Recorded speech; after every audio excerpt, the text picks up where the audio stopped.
কি গাইস, ভালো তো থাকতেই হবে, কারণ জীবনটা অনেকটা ছোট, তাই নিজেকে নিজের মতো করে বাঁচতে হবে। তো আমার পরিচয়টা আমি দেই। আমি সুন্দরবন এলাকায় সন্দেশখালী অঞ্চলে ছোট্ট একটি দ্বীপে বসবাস করি। আমারও একটা স্বপ্ন ছিল যে লাইফে ভালো কিছু করব, আর এটা আমার ফার্স্ট ব্লগ।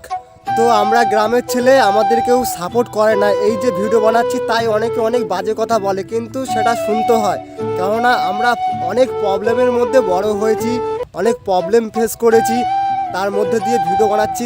তোমরা যদি একটু সাপোর্ট করে দাও, এই গ্রামের ছেলেটা একদিন বড় ইউটিউবার হতে পারে, বন্ধু বা ভাই হিসেবে, তবেই আমি ভালো ভালো ভিডিও বানাতে আগ্রহী হব এবং মোটিভেট হব। আর আমাদের সুন্দরবন এলাকায় পুরো সব কিছু ঘুরে ঘুরে দেখাবো। আর এই সকালবেলায় প্রচুর কুয়াশা, এই পাশটা নদী রয়েছে আমাদের, দেখতেই পাচ্ছ, কিছু দেখা যাচ্ছে না ওই পারে। তো আমি চেষ্টা করব আমাদের পুরো সুন্দরবন এলাকা ঘুরে ঘুরে ভিডিও বানানোর, আর তোমাদেরও অনেক কিছু দেখাবো। তো তোমাদের ভালোবাসা এবং সাপোর্টটা অবশ্যই দরকার। তো আজকের মতো ভিডিও এখানেই শেষ।